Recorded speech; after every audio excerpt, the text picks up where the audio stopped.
Ok, bonsoir tout le monde. Bonsoir. Ce soir, c'est qui est le fou? Et on va parler spécifiquement de le fou de le tarot. Et on est prêt pour la première. Eva? On est prêt.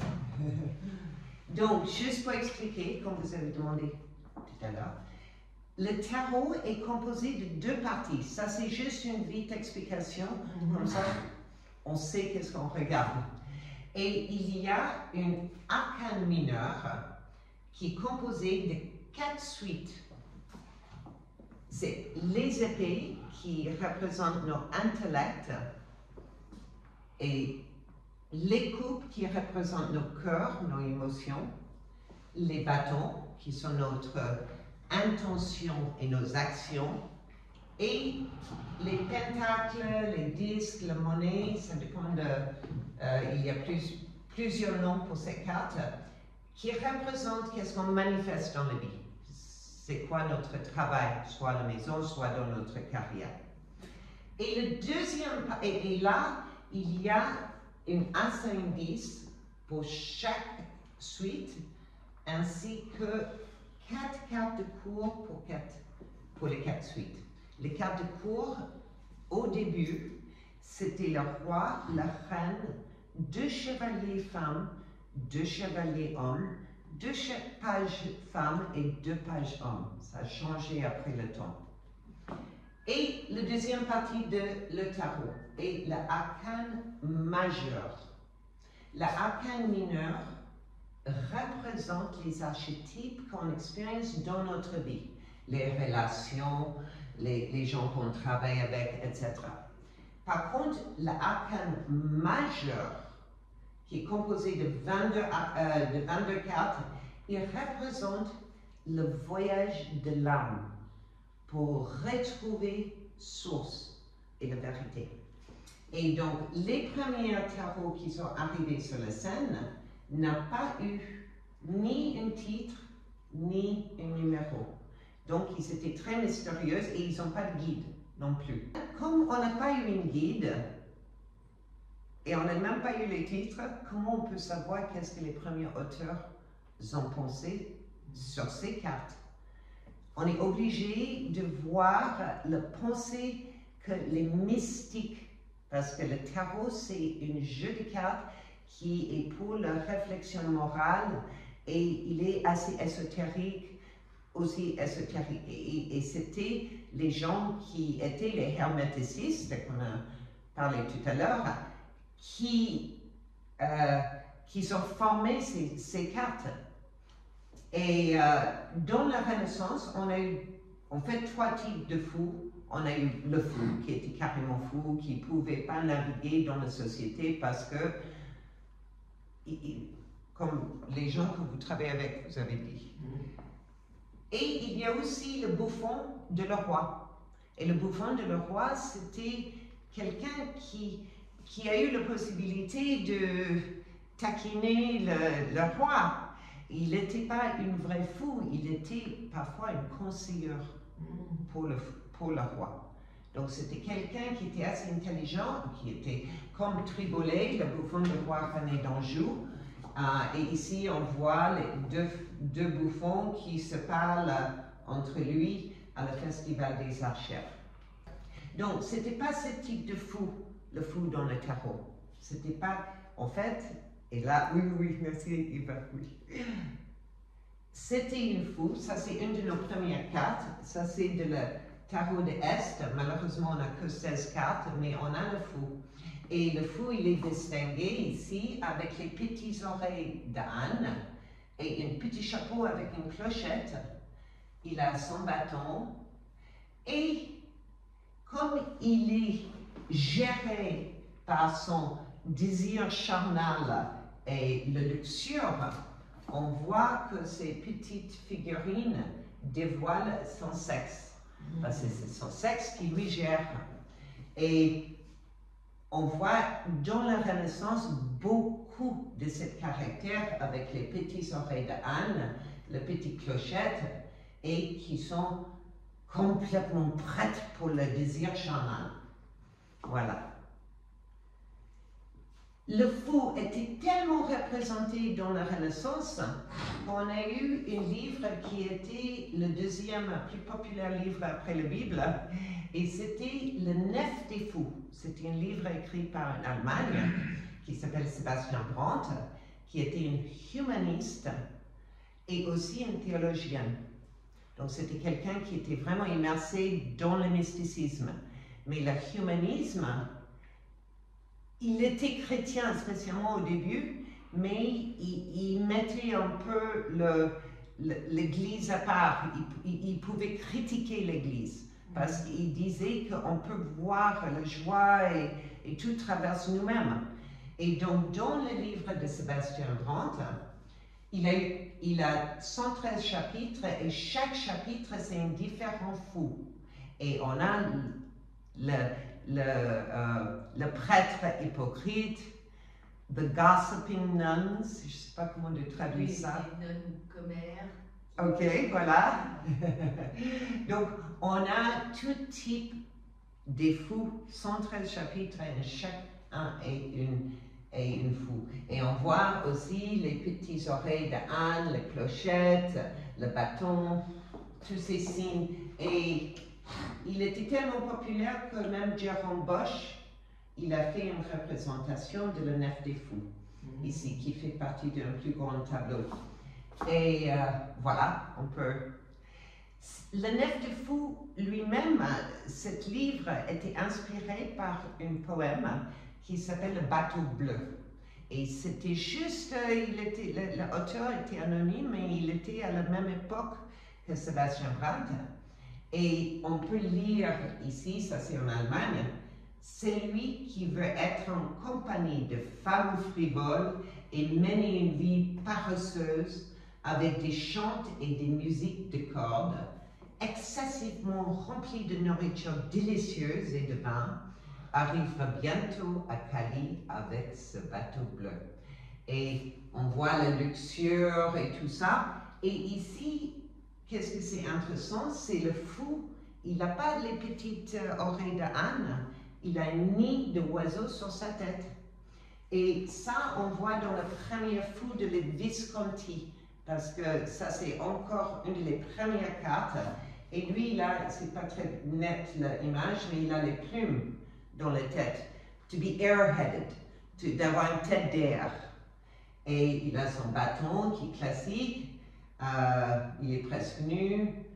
Et voilà, donc c'était vraiment une critique sur la société. Le fou était la folie. Et c'est l'ego et au lieu de la divinité qui lui dirige. Ok. Il était, ici on a une image du XVIe siècle de Pieter Bruegel et il illustre les proverbes flamands.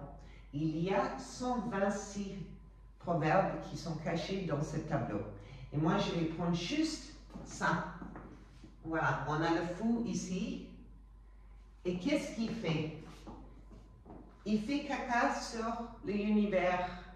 Il fait caca sur le globus crucigère, qui est cette forme que normalement le Christ, il est en haut, parce que Christ a dominion sur la terre. Et là, ils ont inversé, et lui, il fait caca sur le monde. Aussi, une autre proverbe, les fous obtiennent les meilleures cartes. Et là, se mener mutuellement par le nez, c'est comme we deceive each other. How do you say we deceive each other? On se piège ou on se décive. Pascal? On se ment. Oui, c'est la déception. Oui. Mais une décevoir, I'm sorry. Une déception. Oui, il crée une déception une avec l'autre. Et le dernier on voit là, c'est un monsieur qui regarde à travers ses doigts. Parce que ça, c'est le proverbe, regarder à travers ses doigts, c'est les gens qui ne veulent pas voir la vérité. Donc, il le voit, mais il voit à travers les doigts.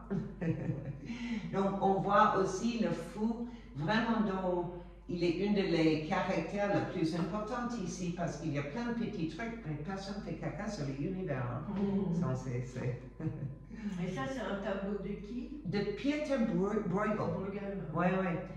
1559. Donc, le plus criminel de le fou est vu souvent dans les marges des livres. Ça, ils s'appelaient ces petites figurines les marginalis, parce qu'ils étaient dans les marges de tous les manuscrits.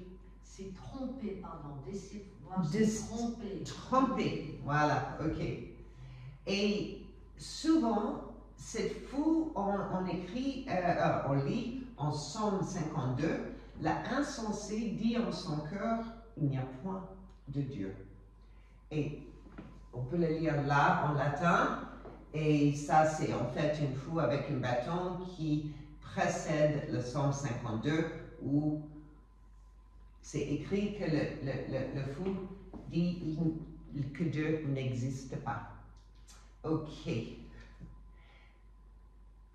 L'idée que Ève était le premier nef des folles est assez triste, parce qu'en fait, moi je fais autre conférence sur ça aussi, mais le Proche-Orient, dans nos premières mythologies, il était tout matriarcal ou équilibré avec le Dieu. L'idée d'un Dieu est une idée qui est très récente dans notre histoire. Ce n'est pas traditionnel, c'est une nouvelle idée. Et dans comme on a fait le changement petit à petit pendant les 1000 des années, hein, ce n'était pas fait un jour à l'autre, on a démonisé certaines choses qui étaient sacrées à la déesse. Une chose, c'était l'arbre de connaissance. Même dans le Torah. Dans le Torah, on voit dans Kings que Chochma, c'est l'arbre de la connaissance. Et elle amène la paix à tout ce qui vient vers elle. Plus tard, les kabbalistes, ils ont utilisé Chochma comme le Père supernel, le Dieu supernel dans l'arbre kabbalistique. Donc, elle était détournée en masculin. Par contre, son arbre de connaissance, qui était originalement féminin, était le grand serpent démon qui a offert la pomme. Et c'est à cause de la femme qu'elle a pris cette connaissance qu'on est jeté dans le jardin. Et si on lit, même Timothée dans le Nouvel Testament, on lit, il y a un autre mec, où il parle de, oui, la femme est la porte de le diable parce qu'elle a fait le premier péché. Et, bon, je ne suis pas d'accord avec l'histoire et le détournement et toute cette histoire, mais c'était vu comme ça. Et même avec Sébastien Brandt. Par contre, pas tout le monde était aussi... pas tout le monde a eu ces idées sur le divine féminin. Et les premières cartes de Bianca Maria Visconti, moi j'explique ça dans une autre conférence, mais elle était complètement dans le divine féminin. Hein, c'était une autre histoire.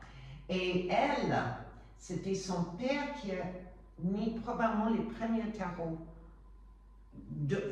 dans le public, pas dans le public, ils étaient réservés pour les amis et leur famille. Hein.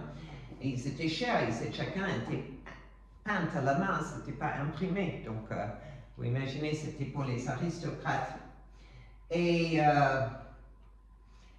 elle était la fille illégitime de son père, mais il a adoré cette fille et il a lui donné une éducation humaniste. Et toute cette famille a eu les siècles des problèmes avec l'Église. Ils ont eu les excommunications, les tribunaux de RSI, et sa arrière-grand-mère était brûlée à vif. Et le pape est venu. Et la première carte de papesse, et il est assez accepté dans la communauté de tarot, dans les académies de tarot, qu'elle représente sa arrière-grand-mère comme la papesse d'un groupe des femmes qui s'appellent les Guilhelmites. Les Guilhelmites, ils ont respecté une femme Guilhelmo et qui était née sur un jour auspicieuse, qui a fait les miracles, qui a soigné les gens, et ils ont pensé qu'elle était une sainte. Et sa arrière-grand-mère a représenté cette culte, et bien sûr le pape n'a pas aimé et il a les tué, mais comme elle était forte et une duchesse, elle a donné l'argent à l'abbé, elle a fait les portraits de Guilhelmo et mis ça dans les églises, et elle a fait un tarot où sa arrière-grand-mère était la première papesse. Le fou était plein de choses, c'était pas juste le désir charnel, c'est toutes les folies. Donc, il pouvait être le mort lui-même, parce qu'on a la folie que ce corps est nous.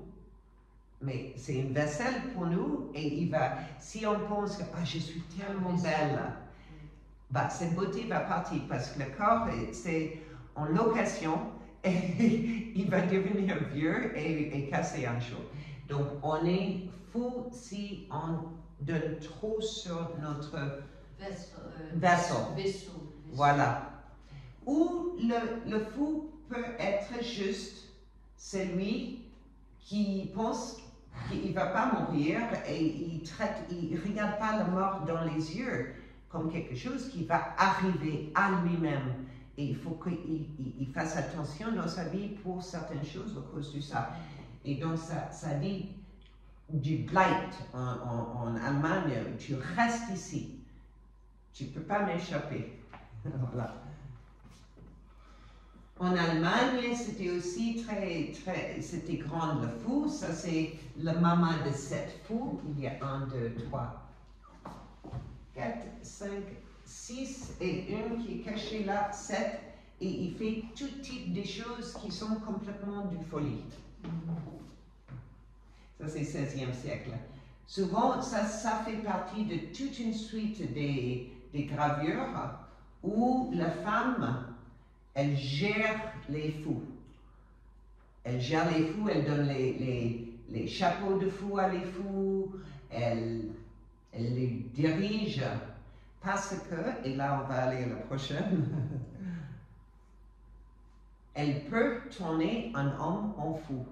Comme cette femme, avec sa beauté, elle le séduit pour son argent. Voilà.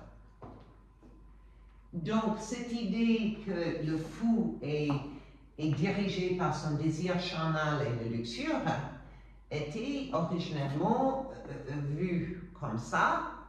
Par contre, après le temps, c'était représenté aussi par un animal qui est toujours à nos pieds.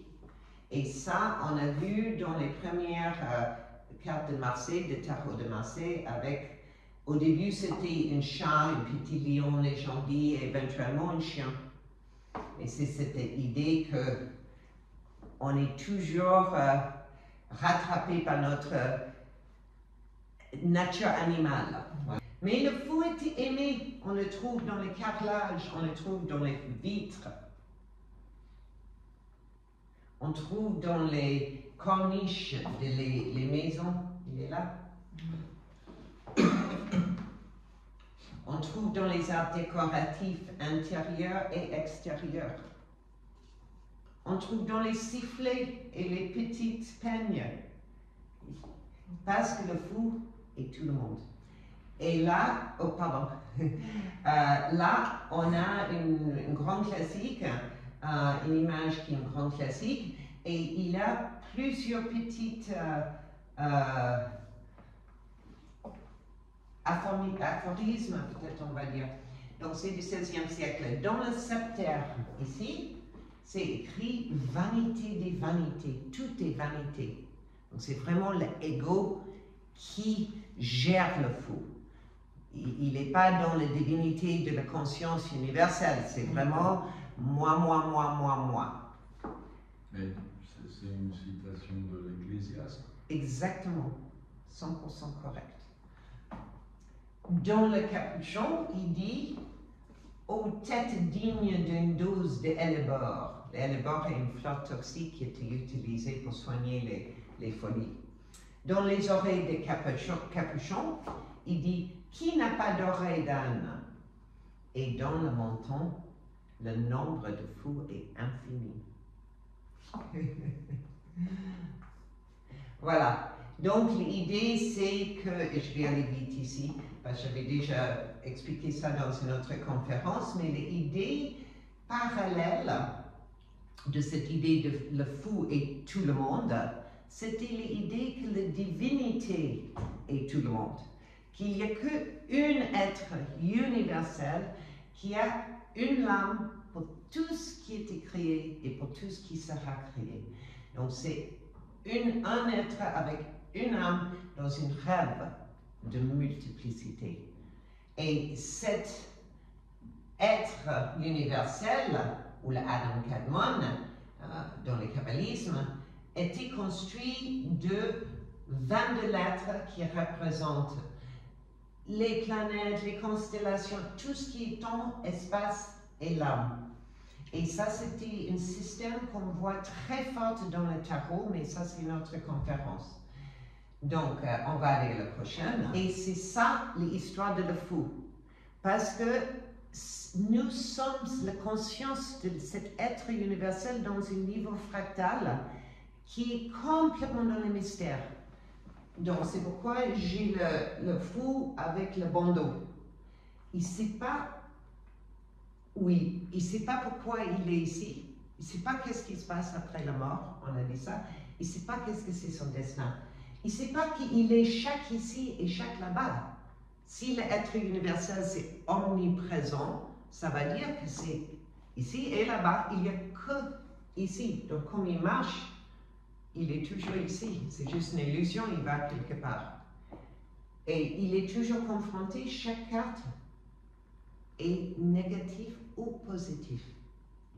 Et donc, il est toujours confronté avec chaque aspect de cette vie. On va prendre la connaissance, ça peut être la sagesse ou l'ignorance. Ça dépend comment on le prend. Est-ce qu'on est dirigé par le désir charnel? Et moi, je suis très pour le sexe et très pour ça, je ne suis pas contre ça, mais c'est l'idée de l'ego. Dans mon façon de regarder les choses, soit on est dirigé par l'ego, ça c'est pour moi, ça c'est pour moi, ou qu'est-ce que c'est le mieux pour tout le monde? Et ça c'est l'universel, ça c'est le vrai amour. Et donc, son histoire, c'est de passer par les autres 21 cartes et d'être chaque carte. Il va expérimenter chaque carte comme une forme d'initiation, de progrès vers le 21 cartes, qui est le monde. Et toutes les premières cartes de le monde a eu une sphère pour le monde.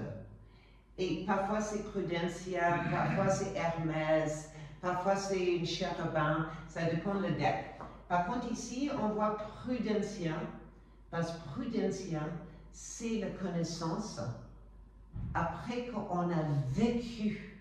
Lui, il a passé par les autres cartes, il est arrivé à un moment où il comprend comment être prudent et sage. Et comme il arrive à ce point, parce qu'il est réuni avec Source et la source d'amour, et on va faire ça la dernière.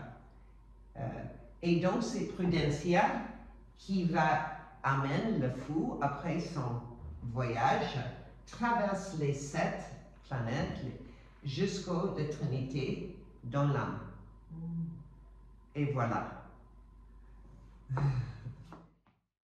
Je souhaite ajouter 2 diapositives et parler brièvement de le tarot moderne.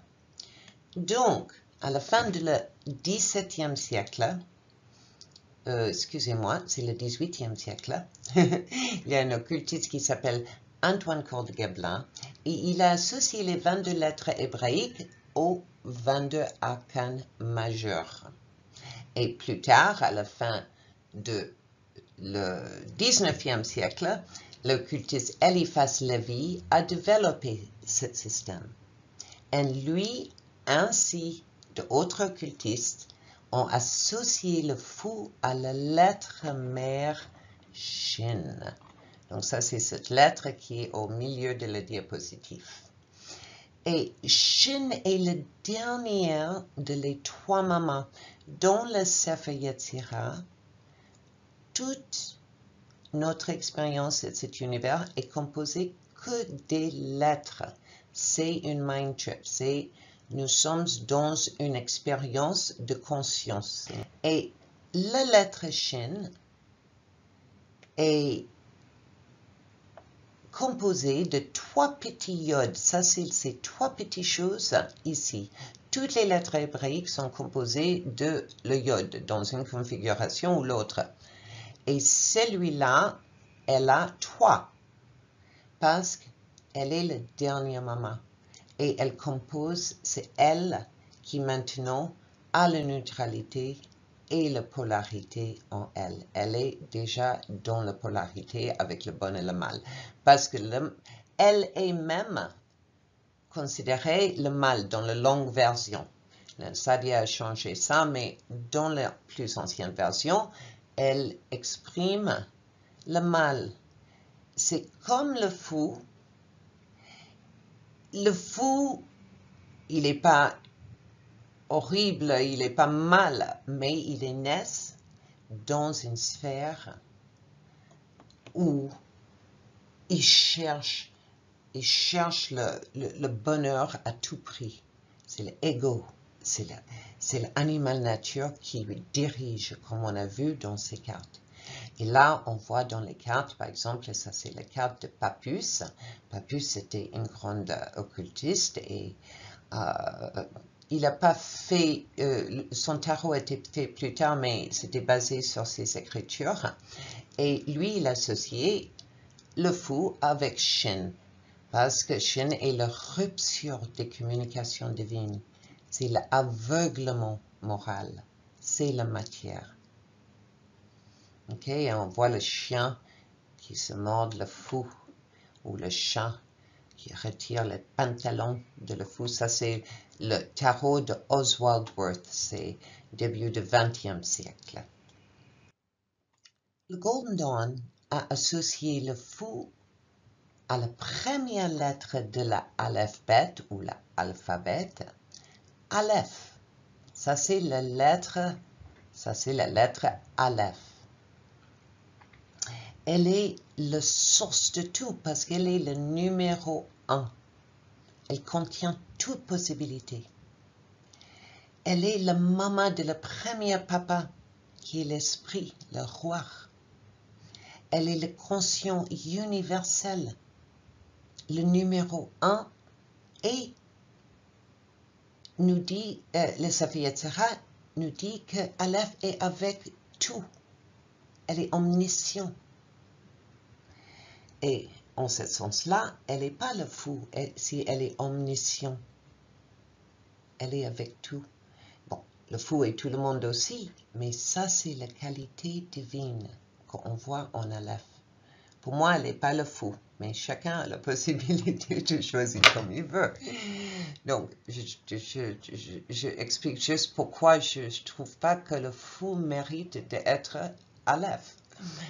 Et là, comme on voit dans le Waite-Smith tarot, le fou incarne le potentiel de Aleph.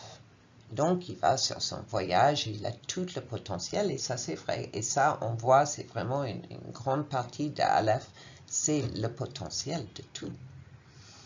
Et vous pouvez noter que dans leur carte, le chien est plus méchant, il est plus en train d'essayer de lui mordre, de lui diriger. Il est juste un accompagnement dans la joie. Voilà, donc c'est une différente explication de le fou. Aleister Crowley, qu'on voit ici, ça c'est son tarot qui s'appelle le tarot de Thoth. On peut voir davantage la divinité associée à Aleph. Parce que là, il associait le fou avec plein de différentes divinités, Baphomet, the Green Man, l'homme vert, Bacchus, toutes les représentations de nature, même Zeus, il associait avec le fou. Donc, c'est très intéressant. Donc, c'est aussi une autre façon de voir le fou. Il y a un certain type de logique dans son histoire, mais dans la numérologie, moi, ça cloche complètement.